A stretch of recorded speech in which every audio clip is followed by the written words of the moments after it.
thank you for being here. I am Rick Lank, my partner Becky Rush. Thanks to the Harrisburg Coin Club for offering to record this event. And thank you all for being here. We're going to try to make this as lively and as engaging as I know how. The topic is very, very broad.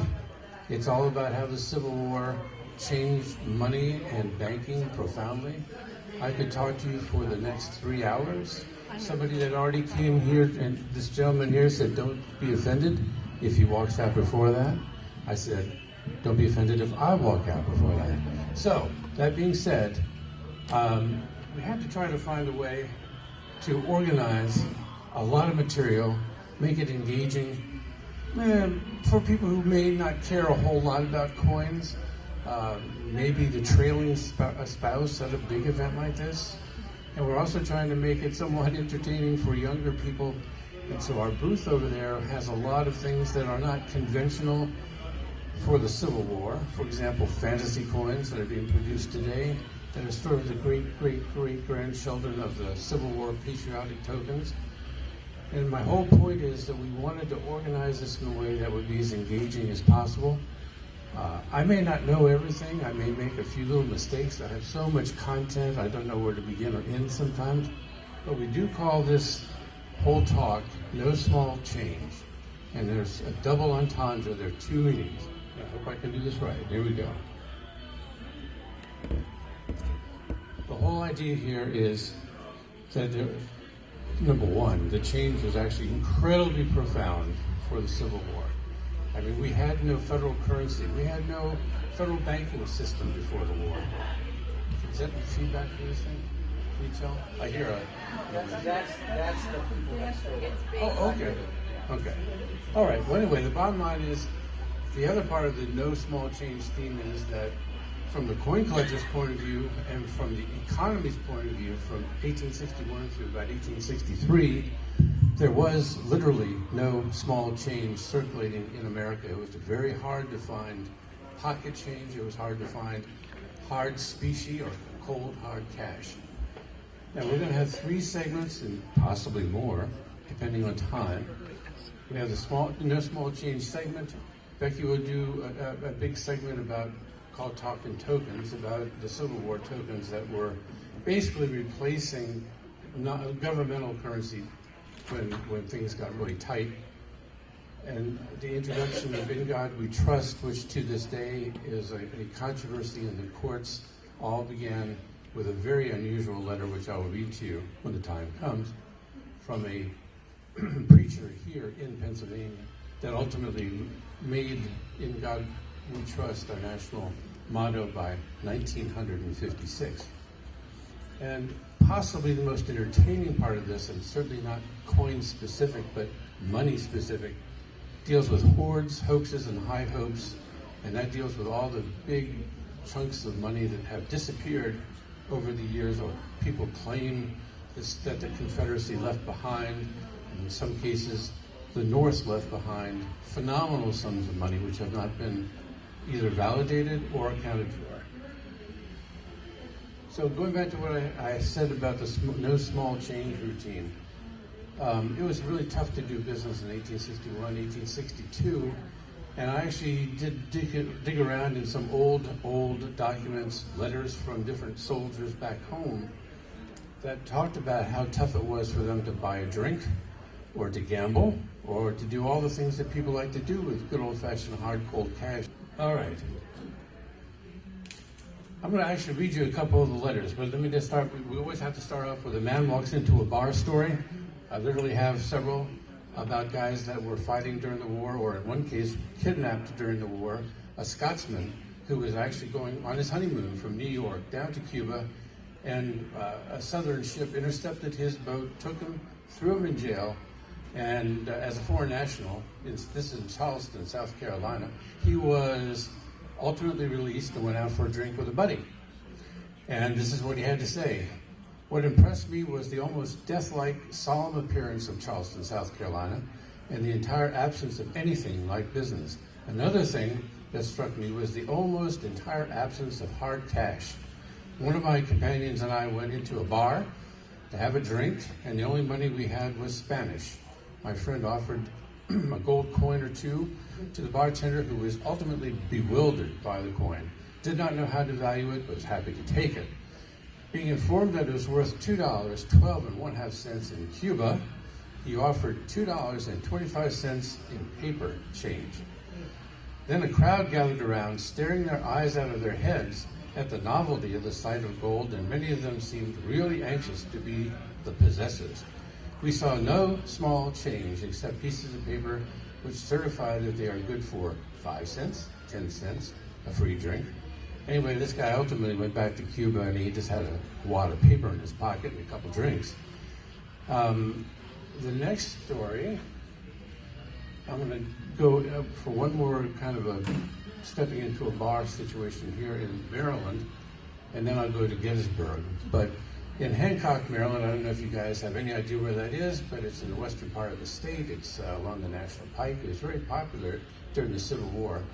And Stonewall Jackson laid an assault on the town because of the B&O Railroad, the canal, and the National Road. He was repulsed by a New Englander named Lander. Yeah. Anyway, one of the soldiers that was on duty from Massachusetts wrote to his mother, "Oh, by the way, there is no money except paper here. Every cent of cash has gone to other climes. It is astonishing how both white men's eyes as well as those of Negroes stuck out at the sight of gold and silver, and we amused ourselves with showing this money at the bar." So the soldiers had money, the rest of the population didn't, and they were more than happy to demonstrate how wonderful gold and silver looked because no one else had it. You could buy almost anything. And last but not least, as you guys know, there's a lot of spare time between major battles, and I found a very short story in something called Long Remember, a book written by the same guy who wrote about Andersonville. His name was McKinley Cantor, and it was about being right there firsthand in Gettysburg during the battle. And he interviewed people that were still living. This was in the early 1900s, people that were still living and had been there.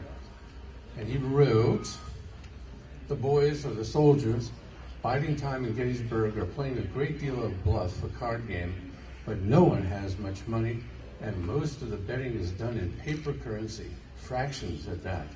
It's succession plasters, which are dear at any price, and you can buy a bushel of them for only a mite of change." So you can imagine spending your life with real silver and real gold, and you sit down to play poker with the boys, and someone pulls out a wad of paper instead of silver and gold.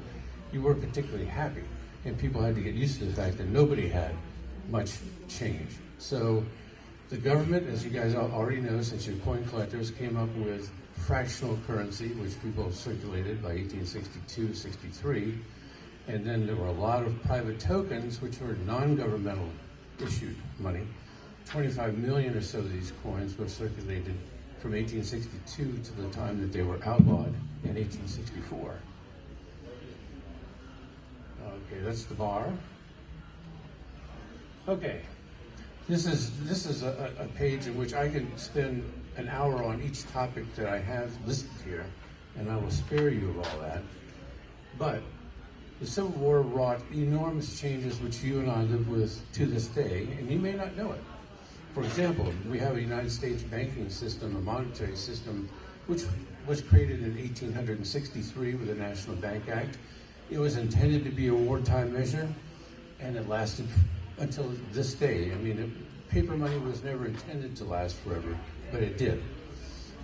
The motto, "In God We Trust," was introduced in 1864, and we'll get into that a little bit. Ultimately, it replaced the Pluribus Unum as a national motto. The Internal Revenue Service was born in 1862. The Secret Service was born in the U.S. Treasury in 1866. It has nothing to do with protecting the President of the United States. It had everything to do with stopping counterfeiting, because everyone was so good at counterfeiting that after the war ended, it was sanctioned in the North to flood the South with fake money. That worked. It undermined the Southern economy enormously. But after the war ended, people were still very good counterfeiters. So the Secret Service was created to put a stop to it. And just so you guys know, our last talk, which was in Martinsburg, West Virginia, We did have somebody from the U.S. Treasury in the audience, which was really cool because he came up and said, hey, I work, my day-to-day life is studying how whole economies are undermined with counterfeiting, cyber currency, and other things. And you're really onto something to explain to people how all these changes were wrought because of the Civil War. And last but certainly not least, enormous numbers of women were first employed by the federal government, U.S. Treasury to be exact. The first job that they had was trimming cash. It was printed by the American Banknote Company, which my grandfather had worked for in New York. And the government didn't print its own money until 1863, but for a while, American Banknote printed it. It was shipped down to Washington. 300 or 400 women were employed to cut it and package it, send it out to distribution. And by 1933, the first woman became the director of the U.S. Mint, something that probably wouldn't have been possible had it not been for the, shall we say, exigencies, as they used to call it, of war. And to sum up some things that are really important, the 10 years that surrounded the war were incredibly important, not just the war. I'll explain why. Come on, baby. There we go. Up until 1857, you could spend any money you want anywhere you wanted. If you were in commerce, you would have to take gold coins from Cuba or from Spain. You would have to accept British coins. You'd have to take things from Peru. And somehow you had to figure out how to make all those conversions on the spot and make change for people. It must have been really, really difficult. I'm serious. Like they sold books that showed the right. fineness. Yeah, exactly. And people trimmed coins and did everything else. And before we get into what made up small change in the day, and again, you guys are more familiar with this than most lay people, it's important to remember that 1 penny in 1861 was worth 25 cents today. So when you hear someone say, it cost us, the Confederate Treasury made off with $1 million, which is the kind of number that was thrown around, that's $25 million today. So it sounds like not much money sometimes to you and I because we get used to millions and billions being tossed around. But everything was in a multiple of 25.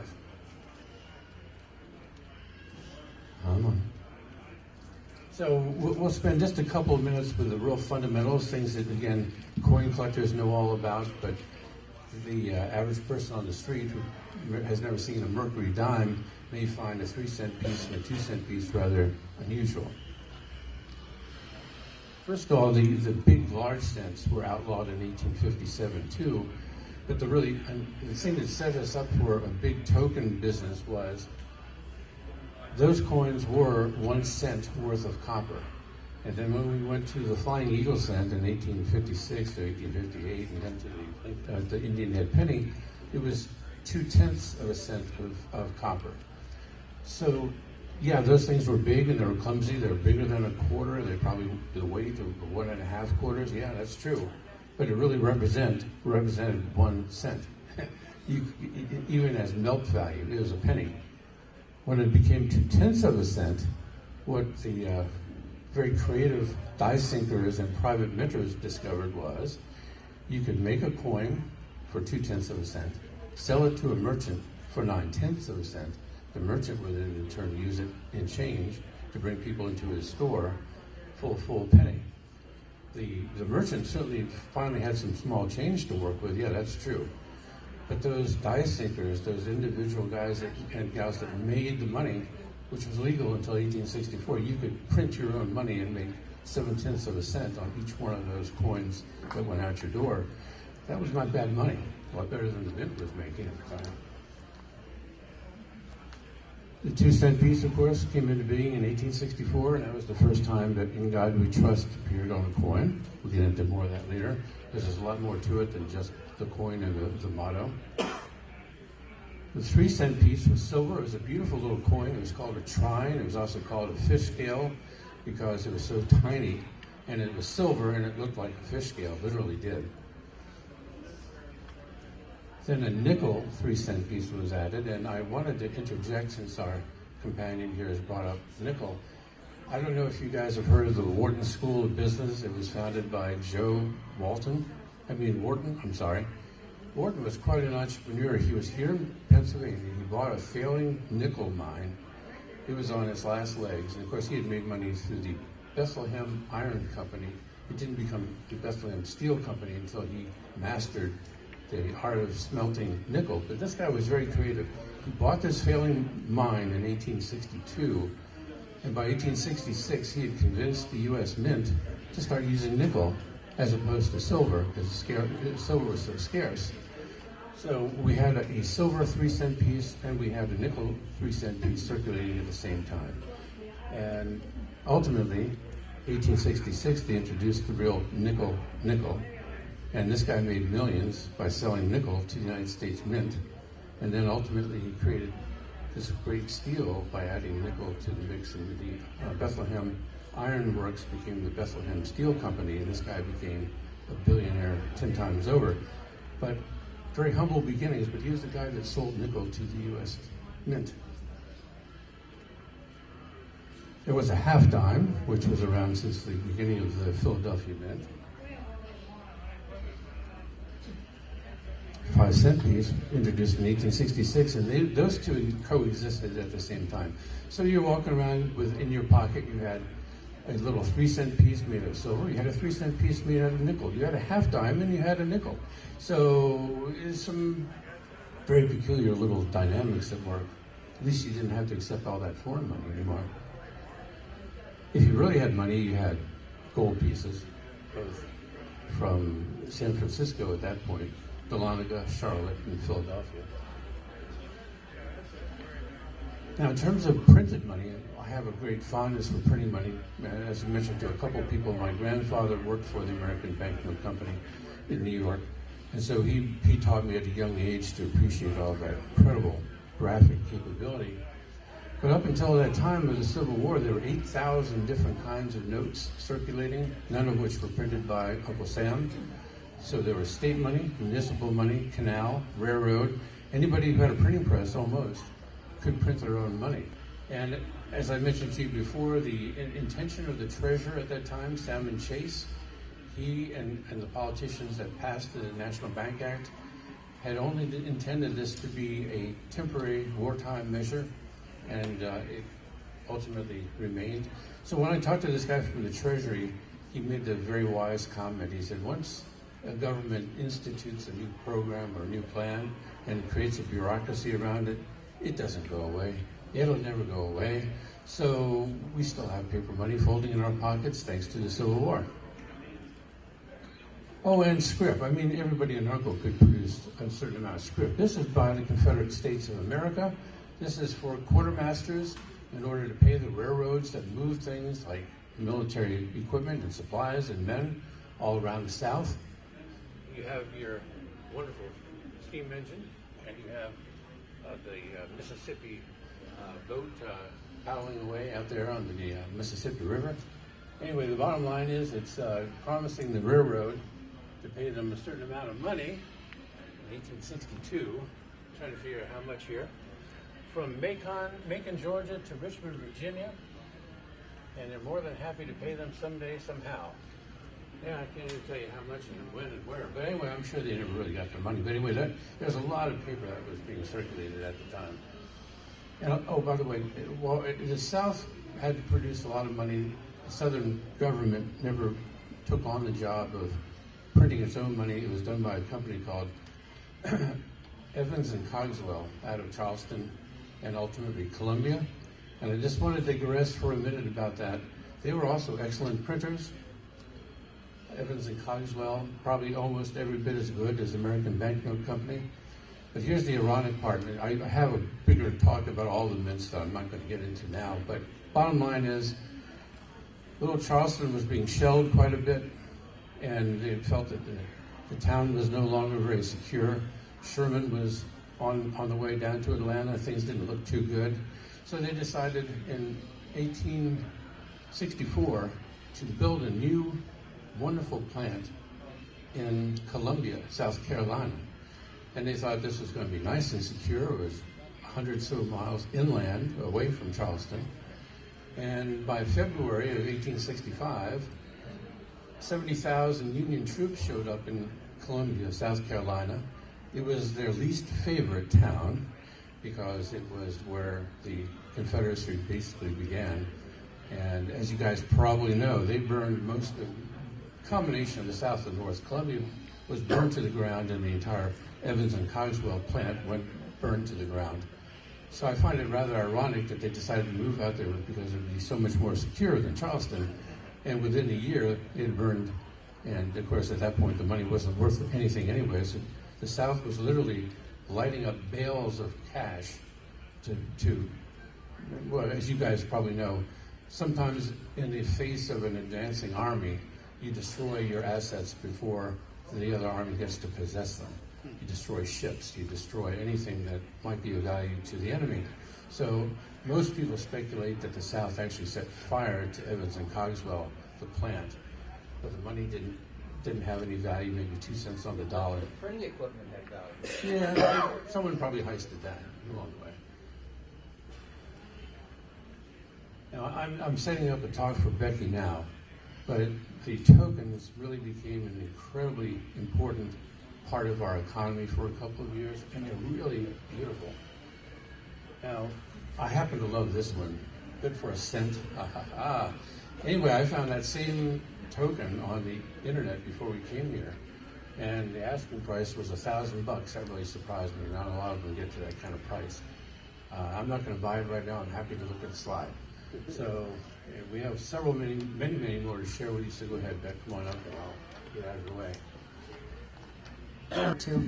My name is Becky Rush, and I am an amateur historian. I've just gotten my learner's permit to start understanding and learning more about tokens, and I love tokens. I'm also have spent decades as an accountant, so I do like the idea of some kind of emergency money. I like the spirit that the die sinkers and everybody used to make something in the event that they really did not have money available to them. So tokens are not new to the Civil War. There were hard time tokens before. This was in the 1830s when banking situations came along and made hard coins scarce. And tokens are used today in whether it's amusement parks and sometimes whether it's a bus or some kind of a toll. It's becoming more rare to use them in today's commerce because of the electronics being able to use an Easy Pass or something like that. But the Civil War token was something that was minted privately. As Rick had said, it had nothing to do with any kind of a government-backed coinage. But it was absolutely the emergency money. It's back to the spirit of necessity is the mother of invention. When you have nothing there to be able to help, when you have nothing to be able to use in your commerce, you make something up. So there were over 10,000 individual designs that have been attributed. There are studies. There's a gentleman whose last name is Fuld, F-U-L-D, who has documented many of the images and the dies themselves and attributed those to die sinkers. So some people say, well, who's a die sinker? And it's not a term that's very typical today, but I'll go into that a little bit further at the end of this. A die sinker was a craftsman at the time, and a die sinker would take that piece of silver or copper or whatever was available and use tools and techniques to be able to press on that piece of metal what was necessary to keep the commerce going, or in many cases to keep a passionate topic out there as well. And I'll have some examples for you as well. The other term is a coiner that we hear, but a die sinker is often associated with a jeweler. They were often engravers. They had extreme skills. Now this we learned, this is one of our stories that we need to learn much more about. There is a particular die sinker out of New York that's attributed with designing this particular image. And it's because he previously had used the image of the woman on other tokens that he had minted. But apparently, as the story goes, he was minting this on behalf of the Confederate States of America. But the stories get very blurry after this, that indeed Mr. Lovett, who is his name, backed away from that story at some time and is now saying that he was concerned about being a traitor. So he never went forward and had these minted. The Confederacy never actually bought them from him, but as we learned last night, he apparently was going into taverns in the New York area and saying, hey, I've got a sample of something I've been minting and working on for the Confederacy.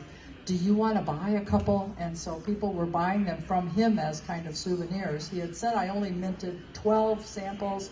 Apparently he minted many. So there's a little controversy out there. We're digging into the story. So if anyone knows about Mr. Lovett in New York, we'd love to hear more. But there are three major classes of historical tokens, and one is called the commerce or store card. There are many books written about the store cards. They're basically something like a loyalty card you'd see today, something that's going to ask somebody to come back to your store. Then patriotic or commemorative tokens, something that is very passionate. It's a way of actually teaching history. And so I've found many tokens that I think are interesting because they can be part of the story of the Civil War. And sutlers are a very special class of a store card. And that was something that was used exclusively by people who were entitled to be the organizations that traveled with the Union troops, and sometimes with Confederate troops, although the examples are very rare, but with Union troops to actually sell goods to them that were not available through the United States government. Now, one of the things that I like about tokens is that they do tell a story. This happens to be one from our hometown of Hagerstown, Maryland. And what's controversial about this is the reverse side of it says, to the telescope and the observatory. We have no idea what that means. We've talked to experts and nobody seems to know that there was a telescope in here in Hagerstown or an observatory. So the other side says that the maker of this particular token is marketing the fact that he's a confectionery. More to learn. But storing commercial tokens, I asked Stephen Hayden, who has a wonderful book on and is an expert on Civil War tokens, if he could help me find some tokens for women's stores, because women are often neglected in the story of the Civil War. And he actually sent me two examples, pictures, not the real thing. But the one on the upper left is for a brewery in Freeport, Illinois that has a woman's name on it. And the one on the right is for a millinery and dressmaker out of Detroit.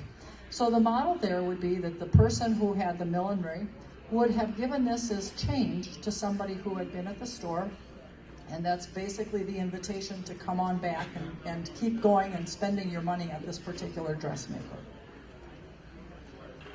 On the other token, I'm learning as I go, as I said. This happens to be a token of fairly good, very good quality. It's out of my hometown of Milwaukee, and it's talking about a tobacconist. But I learned a couple days ago that people collect tokens in terms of their relative value. I wanted to mention the token from Hagerstown actually recently sold for $2,750. Tokens are often ranked and valued based on rarity as well as on the quality.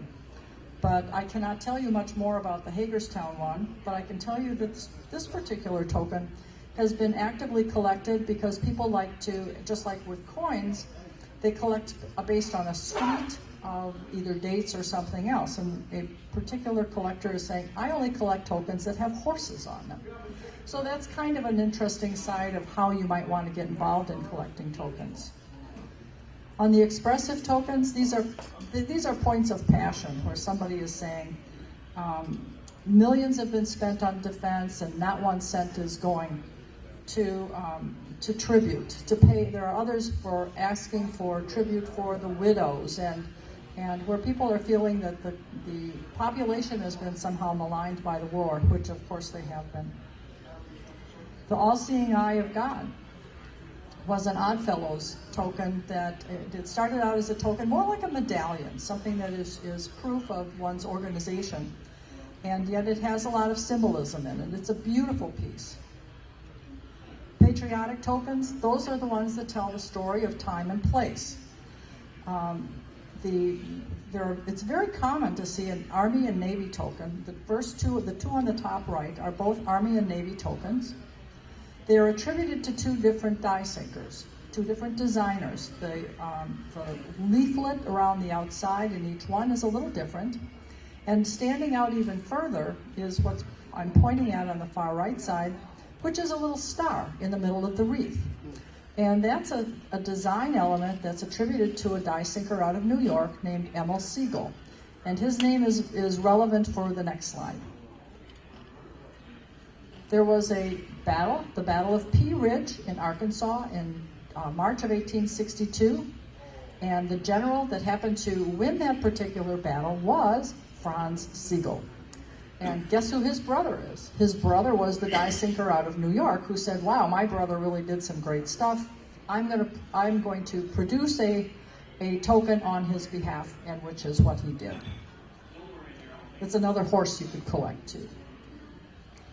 On this side on the East Coast around the same time was the Battle of the Monitor and the Merrimack.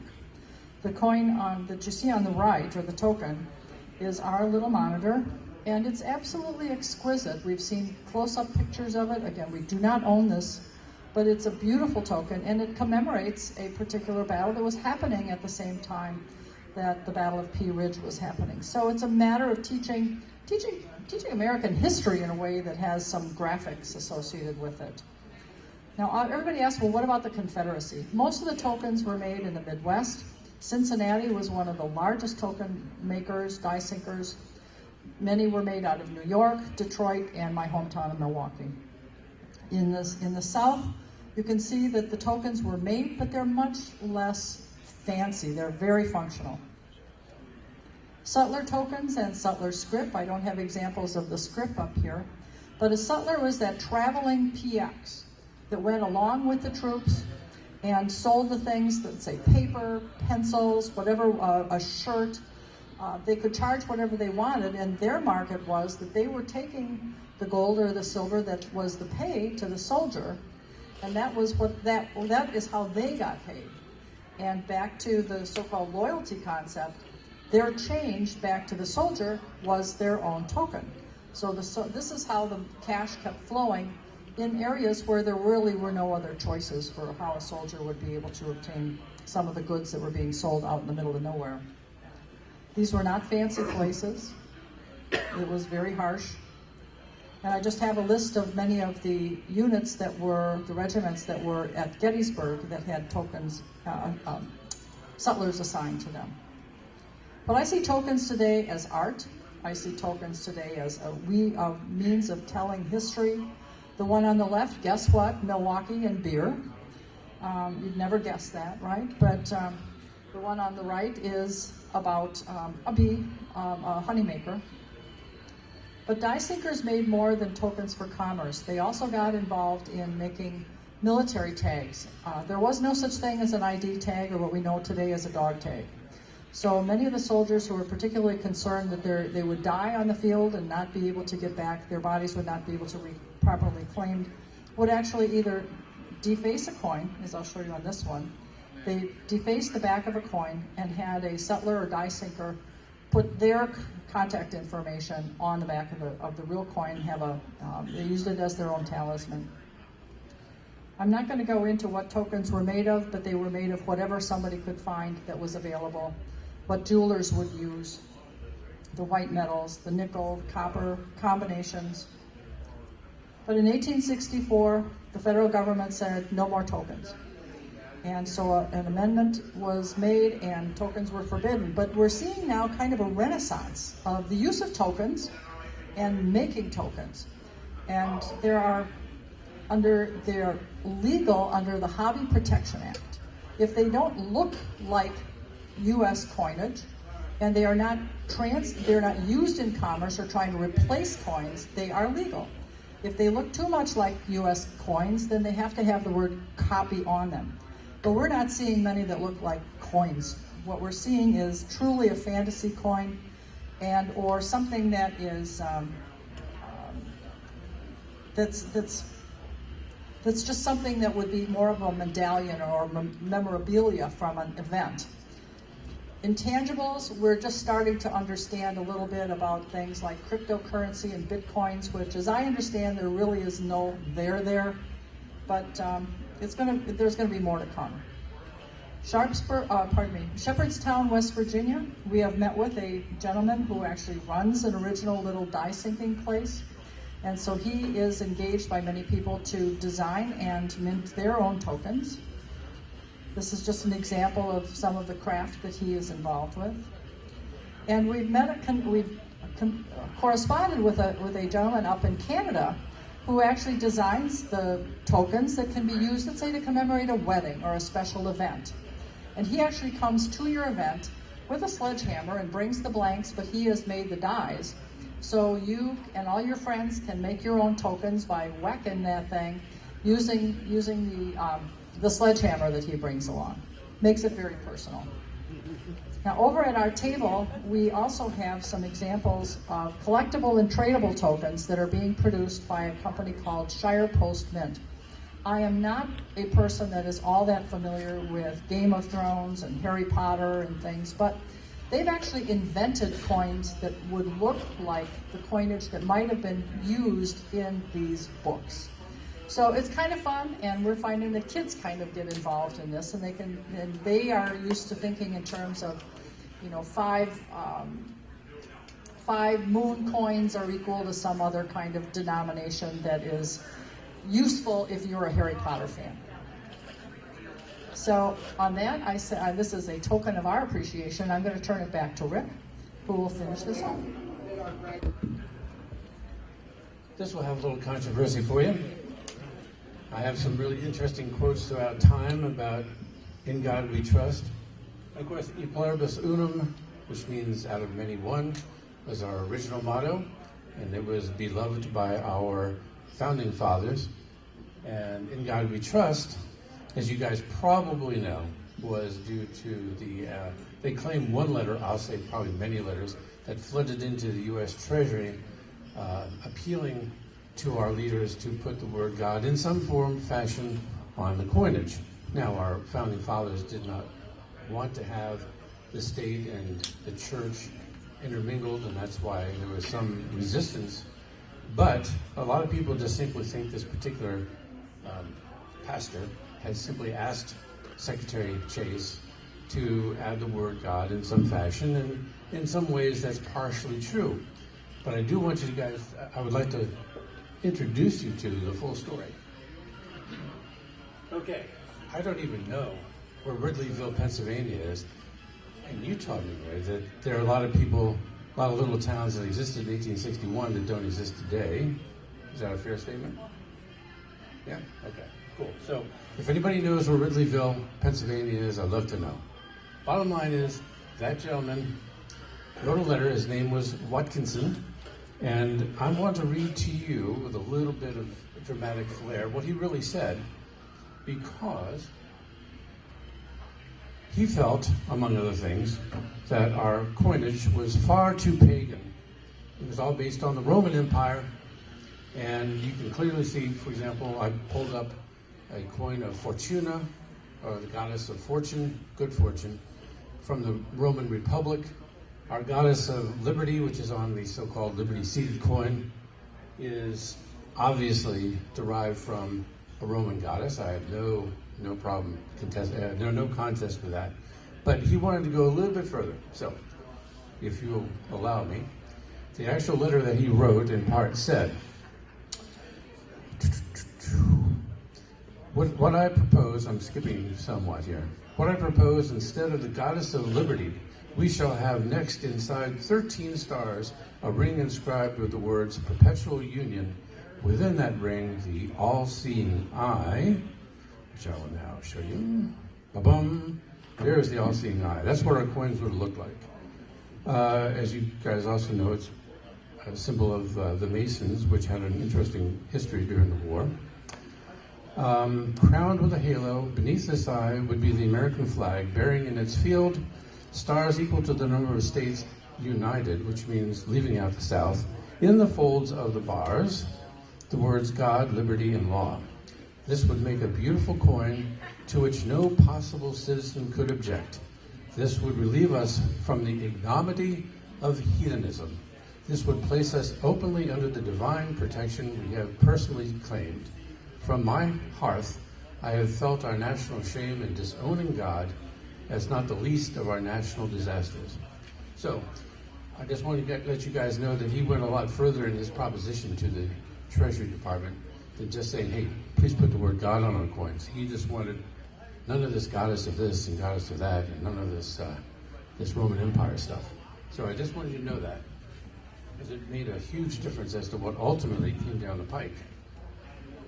There's another symbol that Becky has shown. Now, I actually found an old pattern coin. This was from 1863. Just grab this mic. This was a prototype, one that didn't make it.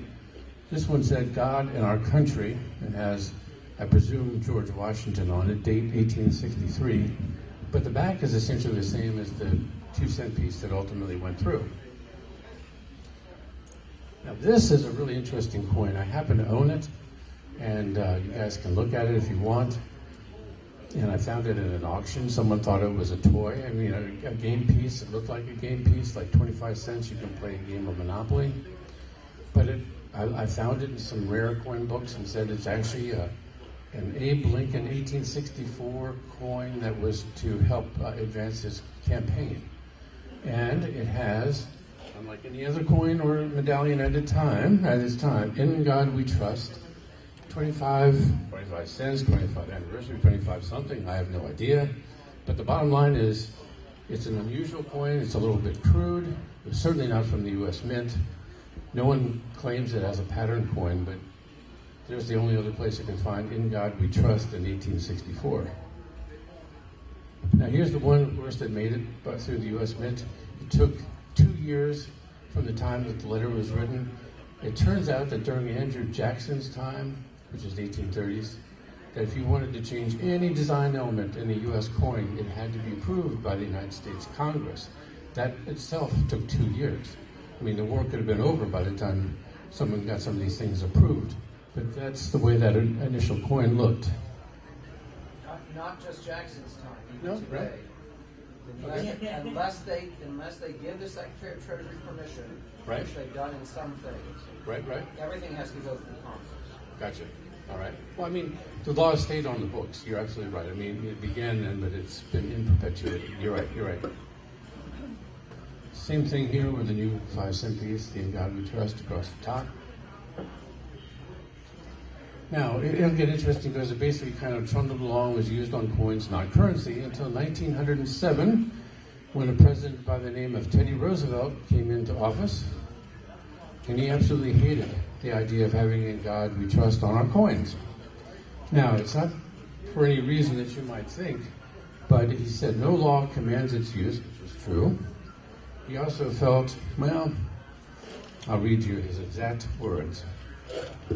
It said, Teddy said, my own feeling in the matter is due to my very firm conviction that due to such a motto on coins, or to use it in any kindred manner, not only does no good but does positive harm, and is in effect irreverence, which comes dangerously close to sacrilege.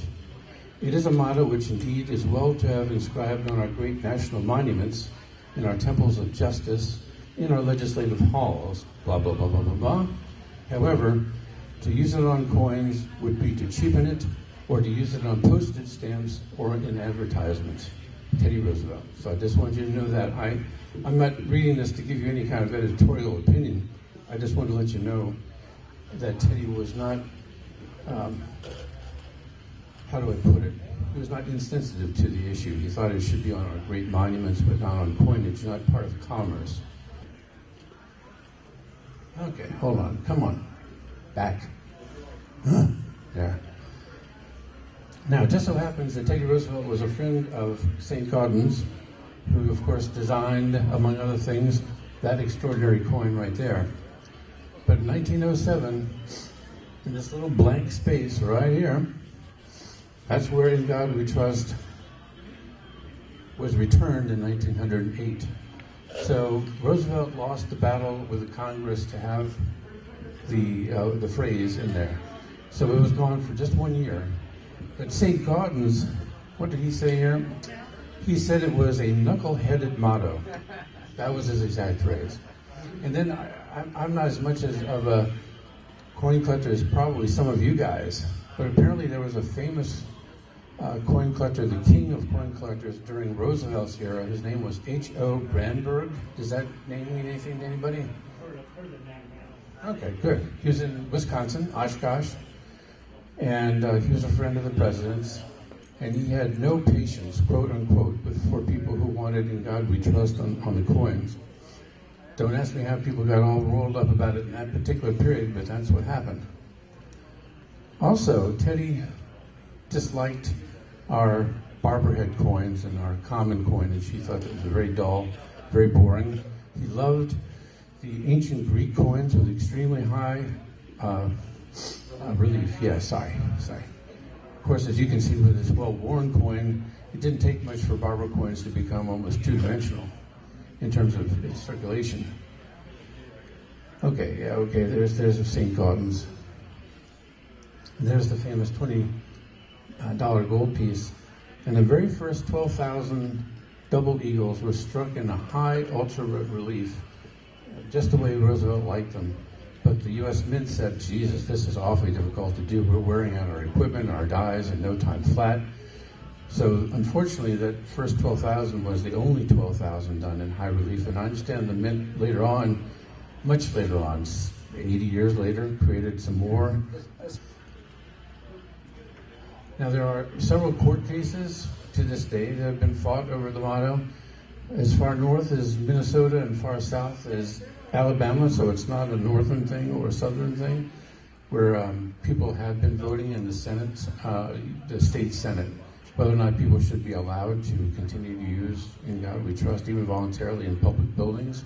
So, something that began in 1864 with the Civil War is still being fought and contended about to this very day. Just like you guys should know that. And of course, there it is on the $20 bill that we're all very used to. And then I have to throw this in because of the E pluribus unum in the Civil War. This is a really rare cartoon, and you guys wouldn't be able to see this too many other places. It was published in a New York newspaper in the middle of 1861. And let me explain what's going on here. This is a Northerners poking a lot of fun at the South, and the South trying to mint its own money, which never got off the ground. But instead of E pluribus unum, the phrase here is ex uno plurima, which is out of one many, as opposed to out of many one, which is a good twist of the phrase. It had an owl, but instead of the Liberty cap, it had a dunce's cap on its head.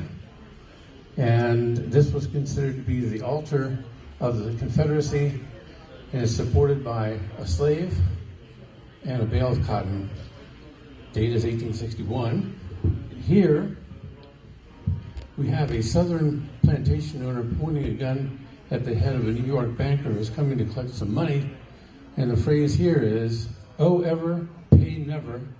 And that's because the South reneged on $200 million worth of Northern debt at the time that they declared their independence, or they created their own constitution. They also took 3 of the 5 U.S. mints. I don't know if you guys knew that. Oh yeah. Well, that had a rather big impact on the production of coins. It helped with the shortage, as you know, because New Orleans had every bit a prodigious output as Philadelphia did. And that leads me very naturally to hoards, hoaxes, and high hopes, which of course is going to lead you through some big, well-known stories, whether you consider them just legends or tales or something worth chasing with a metal detector for the rest of your born days. I would like to just kind of go over this because it's kind of nice. It's something to highlight. I don't know if you guys in Pennsylvania knew about this, but it's here in your very own state. Does anybody know where Dents Run, Pennsylvania is? 130 miles away from Pittsburgh, towards the east. Yeah, that way? Yeah, got it. All right. Way in the middle of nowhere.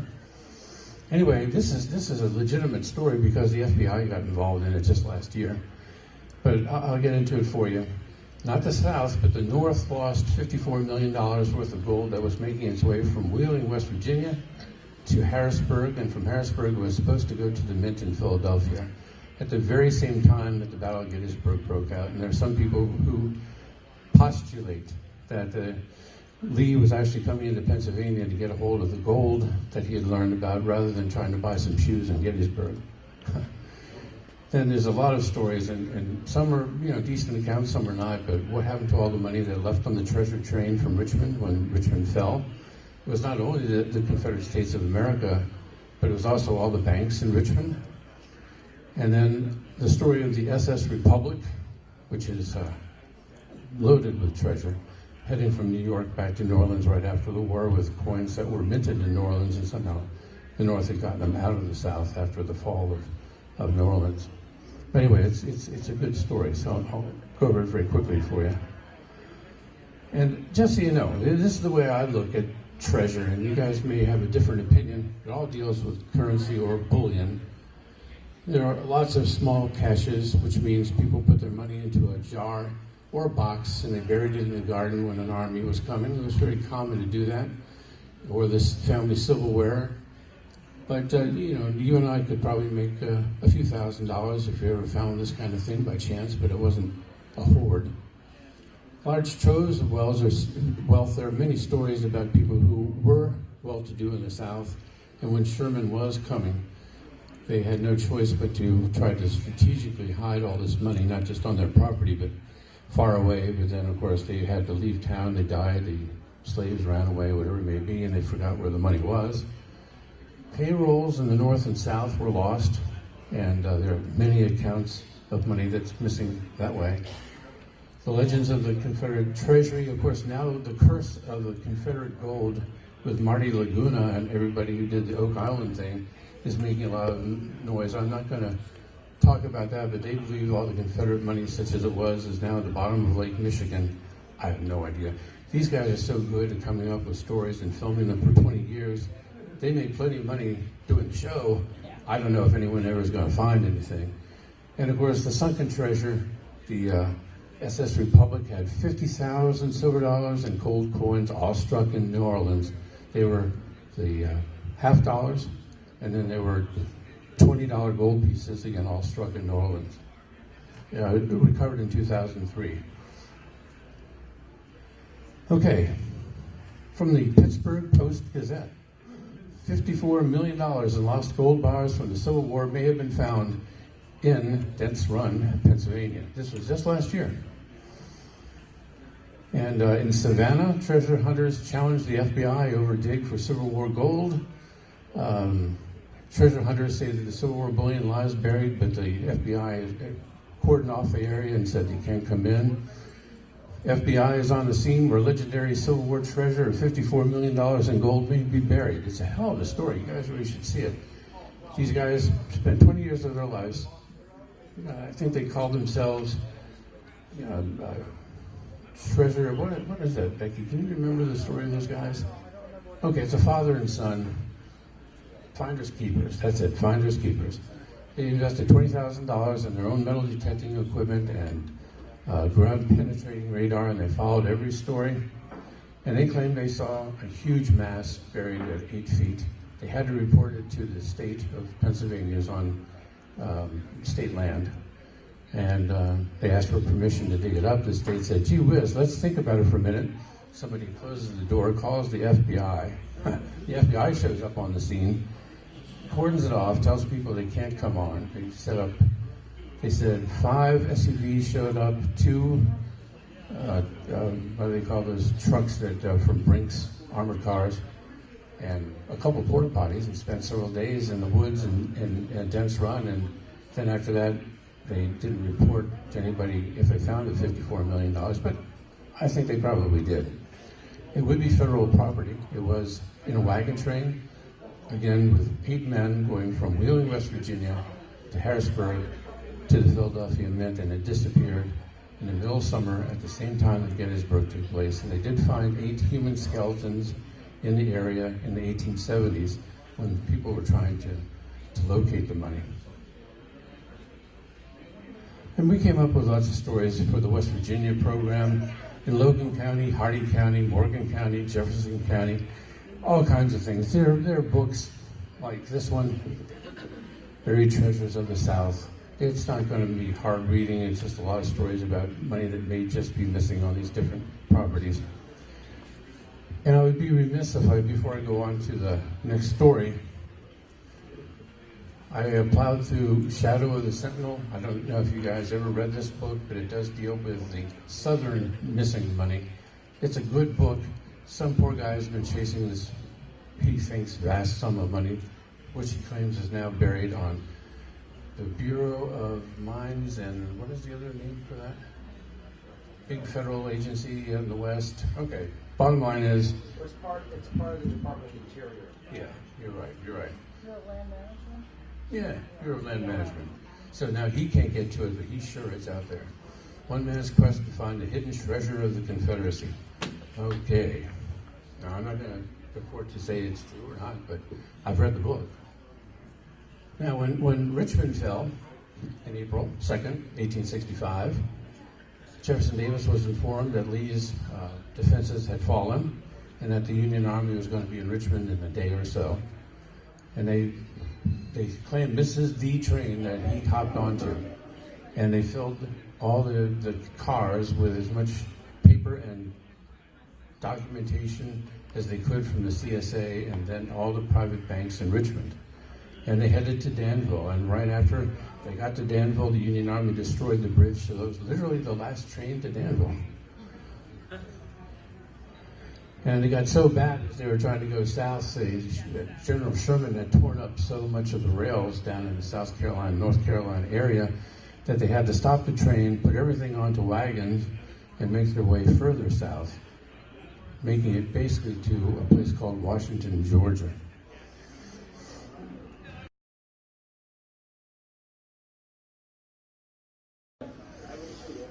Anyway, there was a big report that they interviewed dozens of guys who had been on this train in the 1880s, and a final report came out in the Georgia Historical Society in 1918, which I have read backwards, forwards, and sideways. And some people, like Joe Johnston, he claims, General Joe Johnston, that people misappropriated a lot of money. Some people feel that there was like $10 million worth of silver on that train, and there was virtually none by the time they got to Georgia, even though Johnston actually personally received $40,000 of silver to give to his troops when they got into the Carolinas. But Reagan, who was the treasurer in the very last days, he said that there was $85,000 in gold coin, which he instructed to be sent to Liverpool in case the South should rise again. I don't know if that ever happened, or who actually got the $85,000. A lot of silver was dispensed to military troops along the way, including Joe Johnston. They were mostly Mexican silver dollars or reals, because the South was able to continue to trade with Mexico for cotton, even though they couldn't get the cotton to move out to Europe. So they didn't have a whole lot of U.S. money, unless there was the stuff that came out of the New Orleans Mint. And they had $600 to $700 million in Confederate Treasury notes, bonds, and cash. And when they got to Washington, General Beauregard instructed a guy from Kentucky to burn everything. So $600 million in Confederate cash went up in smoke, with several generals present to witness the fact that the last remaining paper money from the South was burned and destroyed.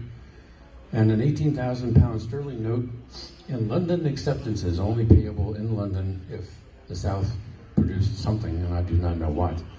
But anyways, a form of line of credit, but that was taken by the Federals. That was the official report. But again, the part that was even more mysterious is what happened to all the money from the Richmond banks. It got off of the train earlier than Washington, Georgia. And some reports claim that there were some bushwhackers that took it all. By the time it tried to get back to Richmond, it was taken by some guys who were just highwaymen. And no one knows exactly how much money there was. But someone else claims, yes, it was captured again by the Federals, went to court, stayed in court until 1893, at which time the ruling was in favor of the federal government because the money even though it originated with Richmond banks, had been used in times of, shall we say, extreme duress and against the government of the United States, and therefore they forfeited the right to get the money. So it stayed in court for 20 some odd years and was ultimately returned to the federal government. So is that true? I'm not quite sure, but that's one of the reports. Now, last on this little story, I don't know if you guys know much about the 4 extraordinarily rare coins that were minted in New Orleans in 1861, and they were given to 4 men, 3 of whom are basically obscure, but one was Jefferson Davis, and one was a guy named B.F. Taylor, who was the chief coiner for New Orleans Mint. Now, this is where it gets interesting, because I've done a pedigree and all where all these coins went, and some of them really had a curse attached to them. I'm not going to bore you with all the stories. It's a very unusual coin. The front was a Liberty-seated coin, it was the same die, but the back had the Liberty cap and the cotton and the wheat. And when Jeff Davis was captured, most of the news reports claimed that he was dressed as a woman because he was in disguise. Ed Barris, who's a big historian for the Civil War, claims he wasn't in a dress. He was in a raglan, which was clothing that was sort of feminine, but both men and women wore it. Bottom line is, almost all the accounts said that he had his coin with him. It was his talisman. It was his good luck piece. And somebody in the North took it. There's 2 stories that I was able to dig up. Was in 1936, there was an older guy, maybe in his 70s, who showed up in Gettysburg, lived in Cashtown. His name was Mark Bream, and was able to document this. And he shows up at a coin show in Gettysburg, 1936, and he says, I have that coin, and that coin that belonged to Jeff Davis. My father was part of the group that was there to go after Davis, and a buddy of his actually took it off of Davis and lost it. I guess maybe Daddy won it in a card game. And I found this guy. He did live from the 1870s, Mark Bream. Died in 1952 because someone actually tried to find him again after he disappeared after 1936. And someone from a numismatic organization tried to find him and couldn't. And so Becky and I really dug deep and found that, yes, he had died 4 years before a reporter had showed up in Cashtown trying to find him. So now no one knows exactly if he had Jeff Davis's coin, which is a really kind of cool story. Now, some people claim they know exactly where that coin is. I'm not going to argue with that, but it was a really unusual little tale. The last thing from this kind of a story I wanted to read to you, I don't know if you guys know this. Jeff Davis, of course, went on to live a private life, and he lived until the late 1800s. But in 1878 or so, people made some restrikes of that famous coin up in New York. And they actually bought the original dies, they shaved down a part of the coin, they restruck it, they shaved down some common 1861 coins, and they put that impression on one side of the coin and sold them for a little premium as a souvenir of the war. So this one particular coin dealer in New York was thinking of buying one that someone said is very valuable. He writes a letter to Jeff Davis and says, someone's making me an offer for a coin, and I wonder if you possibly had owned that coin. And interestingly enough, in a 1933 document, I found a letter from Jeff Davis to this coin dealer. And it basically was from Harrison County, Mississippi, 1879. I had a Confederate coin. It was in my wife's trunk when it was rifled through by the federal officers on board the prison ship on which she was detained at Hampton Roads before and after my confinement in Fortress Monroe. The coin in question, some metals and other valuables were stolen at that time. Whether the coin be the same which has been offered to you as a duplicate, I cannot say. It is, however, not true, as has been published, that it is now in my possession.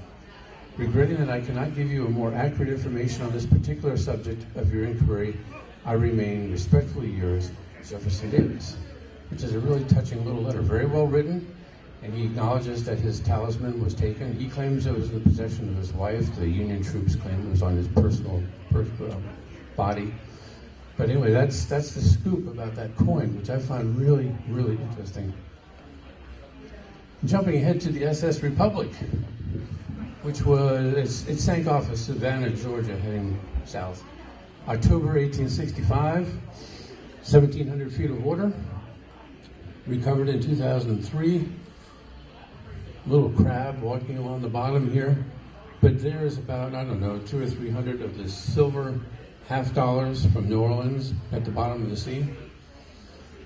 So it says, I researched, there's about 50,000 Liberty-seeded silver 50-cent pieces, 2,000 gold coins, just like the one pictured there, from New Orleans, all from 1861.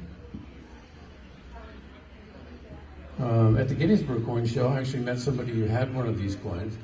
He let me take a picture of it, and it's a slab coin. He bought it for about $900, but it's in beautiful condition. It's been sitting untouched at the bottom of the ocean since 1865. And basically, this is an inventory of the coins, and overwhelmingly 93% of them were minted in New Orleans, 6% were minted in Philadelphia, and 0.4% in San Francisco. So it was a huge load of New Orleans coins. Oh yeah, this is one more story that you guys, obscure enough that you guys will find it humorous, I hope. Thanks to the Civil War, in 1866, the Bureau of Redemption was created at the U.S. Treasury. It is now called the Mutilated Currency Division. And the job there is, if someone buried their money, or they were in a hurricane, or something terrible happened to paper money, the federal government, and this is a stack of bills, I mean, it's in rough shape, but the federal government will ascertain whether or not this is real money. They'll ascertain the value of that money, and lo and behold, they will return that money to you, even if it looks like trash. And there's no claim, no charge, that is. There's 30,000 claims a year. And I'll tell you the dog-eating story, which I think you guys will appreciate. It's a light story, and it's true. But anyway, in very current times, a fella had $400 on his bed. He was intending to pay his rent. The dog comes along, eats the money. The guy's panic-stricken. He can't pay his rent. The dog gets, inside.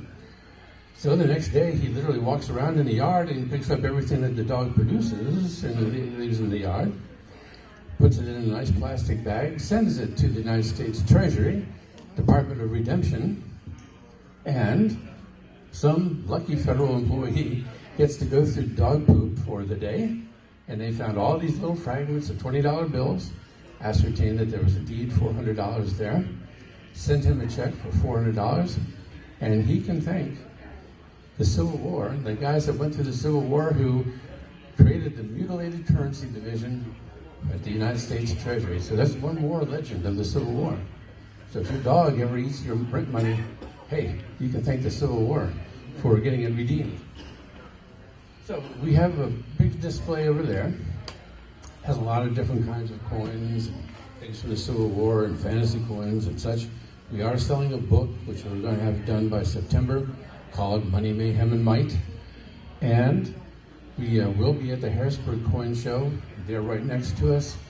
And I'm sure that will be on September 28th and 9th, at the very end. It's going to be a big deal. I think they're adding more content all the time to the show. And I'm really happy to be affiliated with them. I can't thank you guys enough. You've been a great audience. I really mean it. I could keep talking this stuff all day long, but sooner or later we have to take a little break. So I'll let you go.